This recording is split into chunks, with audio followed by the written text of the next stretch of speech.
Every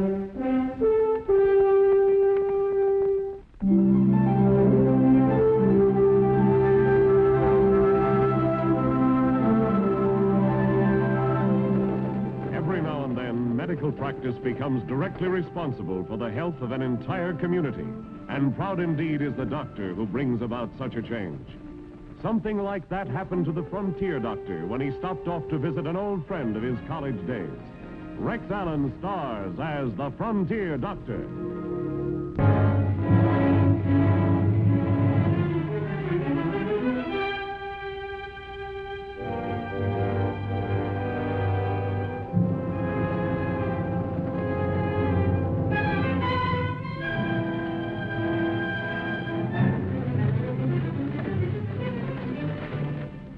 I was on my way back to Rising Springs from a medical convention in Kansas City when I decided to stop off at an oil town named Richville to see an old friend. The old friend was a former patient of mine, a lawyer named Harry Clark who had come west to make a name for himself and had surprised all of us by doing just that.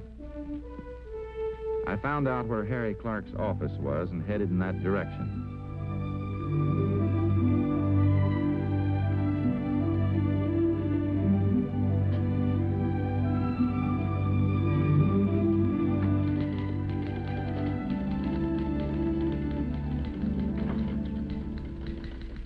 Pardon me. I'd like to see Mr. Clark, if I may. Mr. Clark isn't... I'm sorry, sir, but are you new in town? Well, yes, I just came in on the stagecoach. Oh, then of course you wouldn't know. Mr. Clark is... He's passed away. He's passed away? Last week, sir. It was quite sudden. Sudden?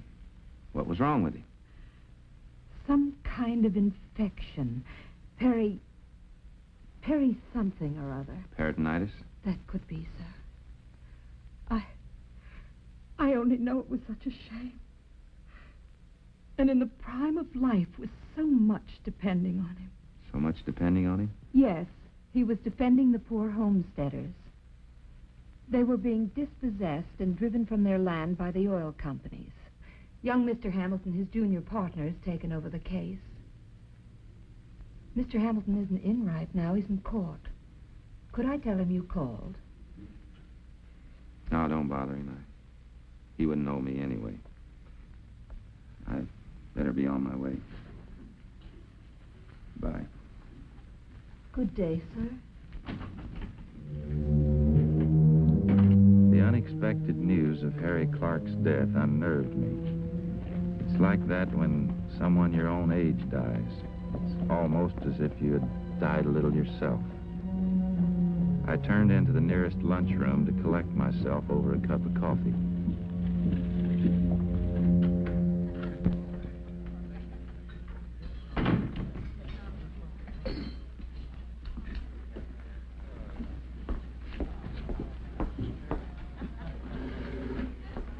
What'll it be?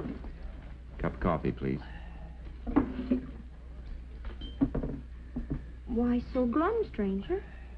I just got some bad news. A friend of mine passed away. Oh, sorry. Friend of yours happen to be Harry Clark, mister? Yes. Did you know him? Yep, friend of mine, too. Friend of lots of folks around here. And don't you think that them that controls the big oil money didn't know about it, too? They made sure that Harry wouldn't stay healthy. Easy, Pop. Don't go stirring up that kind of talk around here. It's about time somebody had gumption enough to speak out what's on the town's mind. Just drink your coffee and pretend he ain't here. I don't mind. It's good to know Harry was well liked. James Caldwell Peabody is the name, sir. Me mind? Sit down. Thought I owned some land around here once till the oil syndicate and their gun hawks chased me off in it. Nothing but a janitor now, but it's an honest living. I'm Dr. Bill Baxter from Rising Springs. Doctor, eh? Medical doctor? Yes, sir. Would you be come to town to look into the manner of Harry Clark's passing now, would you, Doc? Pop, I'm warning you to take that talk outside. You start a fighting here most every day. Oh, go on, warm yourself. Go on, go on, go on, go on. Go on, go on, go on, go on. Do you know anything about the big property fight that's waging in this here town, Doc? The people versus the syndicate that's gobbling up all the oil land? You know anything about that? No, I hadn't heard about it. Well, there's a lot of folks in this town that's got a strong hunch that Harry Clark was murdered by the syndicate. Pop! Please don't pay attention to him, mister. He's just an old busybody. Everybody knows about his tall tales. Tall tales, eh? Yeah. You wait till I get on that witness stand tomorrow. I'll tell this town a thing or two. You betcha, betcha, betcha. You betcha, betcha, betcha. Are you sure that you didn't come to this town to investigate the reason for Clark's sudden death? Hmm? Look, I've got to get out of here. My stagecoach is overdue.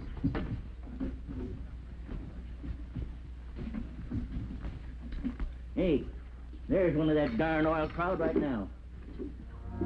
I thought we taught you to keep your mouth shut.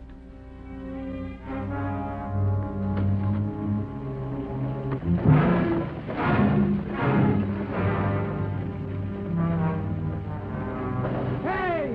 Hey!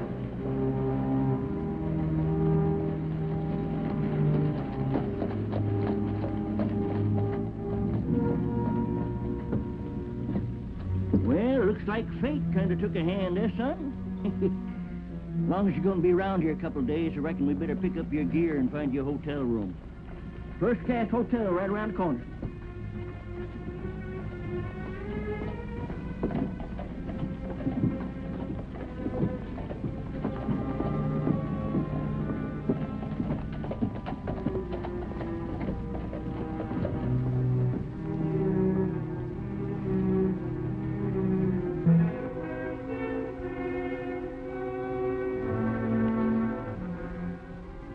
These scraps of paper in the wastebasket of the county clerk's office. Not just scraps of paper, Doc, but 10 money wrappers.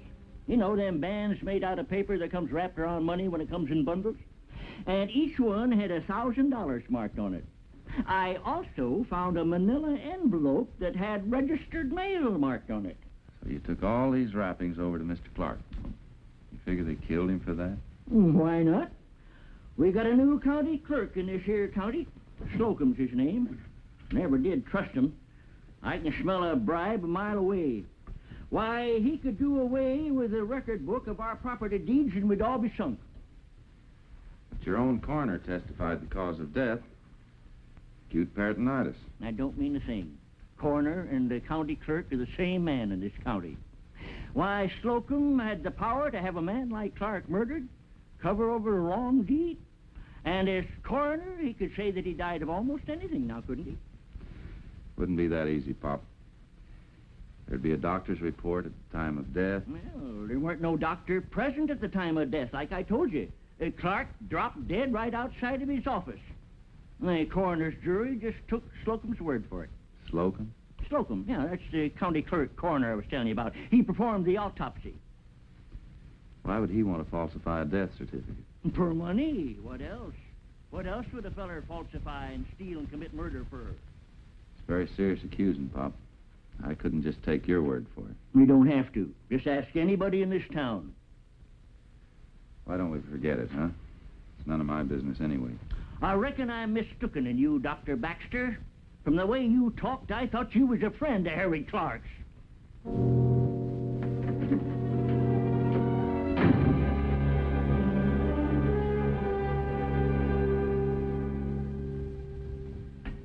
Oh, hello, sir. Mr. Hamilton is in now, but he has someone with him, if you would care to wait. Oh, yes, I'd... Oh, Mr. Hamilton, this is a friend of Mr. Clark's I was telling you about, Mr. Baxter. Dr. Bill Baxter. How do you do, Doctor? Miss Wilson said you'd been here. Come on in. I'm just between appointments. Thank you. Have a seat, Doctor. Thank you. Well, the trial goes into its last day tomorrow. There's a lot of coming and going to try to save the sinking ship. As bad as that? No use trying to kid myself. I've always had a good, healthy respect for Harry Clark's judgment. I don't think he would take on a junior partner who wasn't just as honest as he was. I'm not sure I know just how to take that remark, Doctor. You'd have more to gain by winning this case than losing it, right? Certainly. If Harry took the case, I think he felt the cause was just and that he had a good chance of winning it. Right again? That happens to be the way I feel myself. And why are you losing it? Look here, I resent this kind of prying, sir. Do you think Harry Clark was murdered? That's a big question, Doctor. What I hear the stakes are, too. Just what are they? Very simple. The people who homesteaded the land got their deeds when this territory became a state. The cattle barons who own the oil syndicate claimed the mineral and oil rights under a federal grant before the homesteaders moved in. And the original land grant carries more weight. Is that about it? That's about it. The moral right is on the side of the homesteaders, but their legal right to the land is up to the judge. The law is the law. I talked to an old fellow named Peabody. He's a janitor over at the courthouse. Old Pop, everybody knows about him. He's considered a crank. Told me he was going to testify. I'm putting him on the stand tomorrow, but I don't expect anybody to believe the town storyteller. Any port in the storm, though. These money wrappers that Pop found and took over to Mr. Clark, do you consider them a motive for murder? I do. But so far, those wrappers have never been found among Harry's briefs or effects. You ever think of checking that autopsy or running another? That wouldn't be easy to arrange, Doctor. But if you could prove it had some bearing on the case, maybe... I'm sorry. I have only your suspicion and that of an eccentric old man. I suppose you're right. Well... Nice to meet you. Goodbye, Doctor.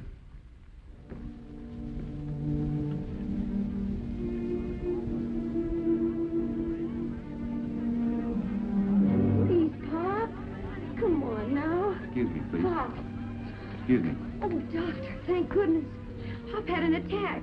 He was just sitting there and he suddenly got sick. He had like a fit or something. Couldn't get his breath. Is he all right, Doctor? No, he's dead. One of you gentlemen get the coroner. There'll have to be an autopsy. I'll get him, Doc.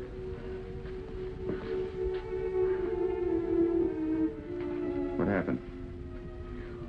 He was just sitting there, having a cup of coffee. And I know that's all he had because he insisted on paying for Miss Wilson's coffee, too. And she wouldn't let him. Miss Wilson? The lady secretary. She works for the law firm down the street.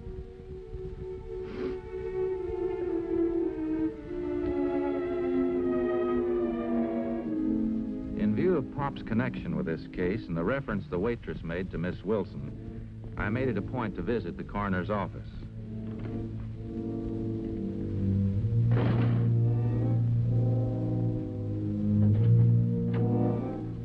Oh, what can I do for you, sir? Your name's Slocum? Yes, sir. I'm Dr. Bill Baxter, Rising Springs. Pardon me. I'll see you later. Oh, good day. I'm sorry, Doctor. I'm very busy at the moment. I know. You mind if I assist with the autopsy? You? What for? Well, Pop was a friend of mine. Sorry, Doctor. Highly irregular. Read my reports later. Good day, sir.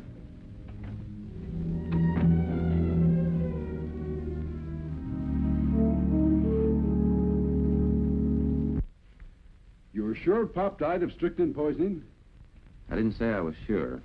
Only an autopsy could prove that. But he had all the symptoms. Tetanic convulsions, respiratory failure. All right. Granted he was poisoned. There's still the question who and how. The waitress in the cafe placed your secretary as the last person with him. She could have slipped the poison in his coffee. But think what that means. She was here before I came. Harry's secretary. He brought her from the east? No. He hired her here. All these briefs you've been using in this case, they go over her desk, don't they? Naturally. She must have had Harry's full confidence. Up till right now, she's had mine. She's not here. I can't believe it. There's only one way to make certain. That's an autopsy on Pop. You, don't believe the coroner's report of heart failure, huh? Do you? Then why don't you give me a chance to do an autopsy? All right. You'll have it. You'll have it if I have to... Never mind, just stick tight to your hotel room till you hear from me. I've been followed ever since I hit town. Let's get out of here. Keep low. It was almost midnight when Hamilton called for me, telling me everything was ready. From the way Hamilton acted, I knew that although he had a key to the coroner's office, he did not have official permission for the autopsy.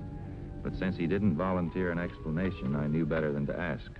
This was no time to let legal red tape stand in the way of establishing a possible clue of murder. The laboratory's in here, Doc. I suggest you pull the outside shades down before you start to work. Just one thing. Did you question Miss Wilson? I thought we'd better wait for the results of the autopsy. I'm keeping her working late, though. Typing material for tomorrow's session in court. She won't close the office till I get back. I'll be as quick as I can. What I had to do wasn't pleasant, but it had to be done. And the laboratory was well equipped for the job the coroner should have done in the first place.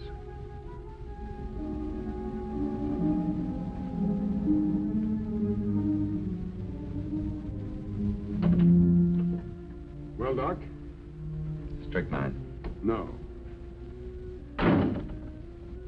Hard to believe, isn't it? Yeah. Yeah, it sure is. It's something you don't want to believe. Look out, Doc. There's no light on in there now. Oh, I tell you, I saw one. Go on, Doc. You're the key to the case. Out the back way. Go on, beat it. Go on, Doc. Halt! In the name of the law! Go out to the other. I knew what Hamilton meant. I was the key to his case, and now he was giving me this chance to get away.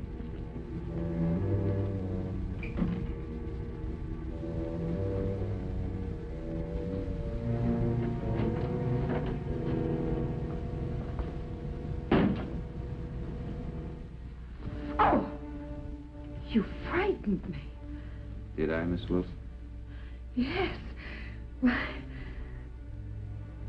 I didn't think anything could frighten you, Miss Wilson. I beg your pardon, Doctor. I mean anyone who could poison an old man. Cold-bloodedly drop a pellet of strychnine in an old man's coffee. You wouldn't think a person like that would frighten very easily, would you, Miss Wilson? I don't. Really, sir. I haven't the least idea what you're talking about. Is that how you poisoned Harry Clark? Did you put it in his coffee, too? I understand he was found just outside on the street. Did he just have time to stagger out of here, trying to get help, gasping for breath, while you stood right about where you are now and watched him, Miss Wilson? Is that how it was? You get out of here. You get out of here. Right now, or I'll... Go ahead and scream for the constable. In fact, I'll help you. Better yet, why don't both of us go over and see him? Together. Let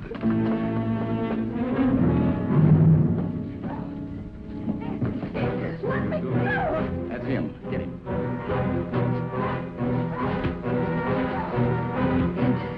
He knows. Let's go.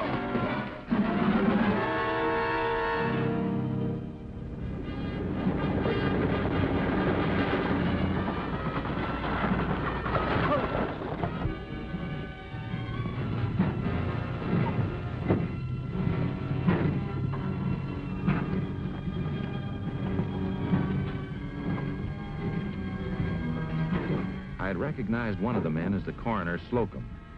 The other was the man who had been watching me since I'd hit town. The man who was in the coroner's office earlier in the day. Tie his feet. We'll put him down in here. Turn around. I knew it was now or never.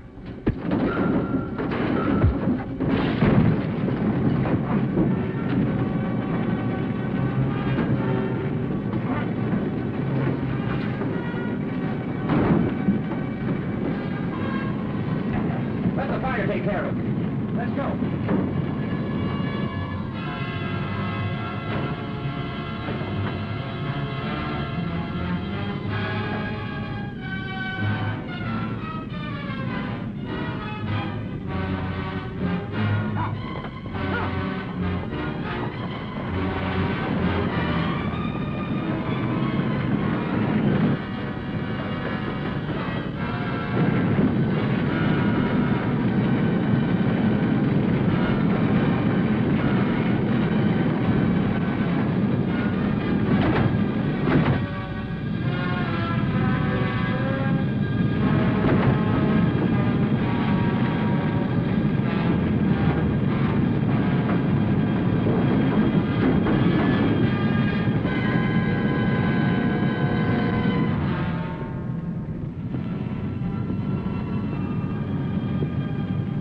trapdoor led to a cellar, all right.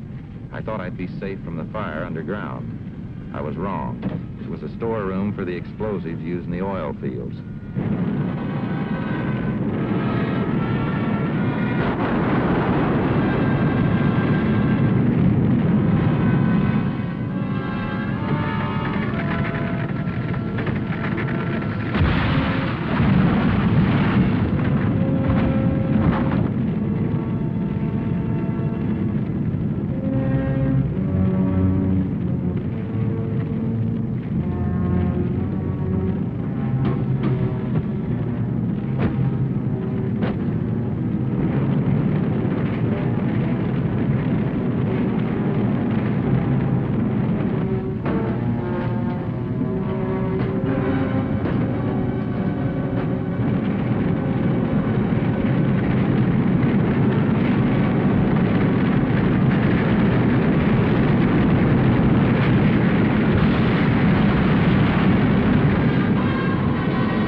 Told the firefighters my problems, they were only too willing to help.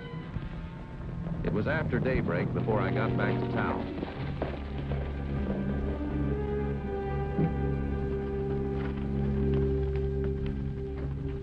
Doc, where have you been? I've had people looking all over for you. Where have you been? I just got out on bail. Slocum tried to kill me. He left me out in that oil fire to burn. Doc, I'm sure glad you're alive. We've got the oil syndicate and Slocum dead to rights on the charge of conspiracy and murder, and you're going to help me prove it. Just a minute. I've been looking for you, stranger. You're wanted for breaking an entry along with him last night. Now, he'll probably get you out on bail, but at least I've done my duty. Forget it, Constable. We've got a case to win. Now, don't try that fast lawyer talk on me, Hamilton. This stranger goes to jail, and you can both do your talking in court. Well, you took the law into your hands last night. I guess it's my turn now. Since we're temporarily without law and order, we'd better go see Slocum herself before he gets any ideas about leaving town after he sees me. All right, Doc, let's go. It's all over with us, don't you understand? Hamilton knows the old man was poisoned. Oh, knowing something's one thing, but proving it is something else. Doc Baxter's dead. Without him, Hamilton's all washed up. For lack of evidence, they'll laugh that two-bit lawyer right out of town. You're a fool. There are other lawyers. The 10,000 we got, that's just chicken feed. When the court decides in our favor, we get another 50,000. Please. Calm yourself, Let's Jane. get out of here Calm now. yourself. Please. Let's go. All right, all right. Get over there. I was expecting you, Constable. Here's the man you're after. You might want to question her, too. I won't take the blame for it alone. I won't. He's as guilty as I am. I'll tell you everything you want to know. Everything, do you hear? I'm guilty. Sure, I'm guilty. But he is, too. Well, I sure wish I knew what is going on around here. Suppose you take us all over to the judge's chambers, Constable. Then you'll get everything straight. That's a good idea. Here you are, Constable. Thanks, stranger. Will you trust us to follow you in a few minutes? We've got to pass the word to the squatters to fight that fire. From now on, it'll be their own property they'll be saving. You bet I will. Let's go, Doc. All right, come on. You two. Come on. Miss Wilson's confession uncovered the oil company's conspiracy, and the judge canceled their land grant. The settlers regained possession of their property and became richer than their fondest dreams. Miss Wilson and Slocum were quickly indicted by the court for the murders of Pop and Harry Clark. Richville was lavish with their praises. Their thanks made me feel guilty, for I couldn't help feel old Pop Peabody and Harry Clark, wherever they might be, had a hand in the fighting and winning of the case for the settlers.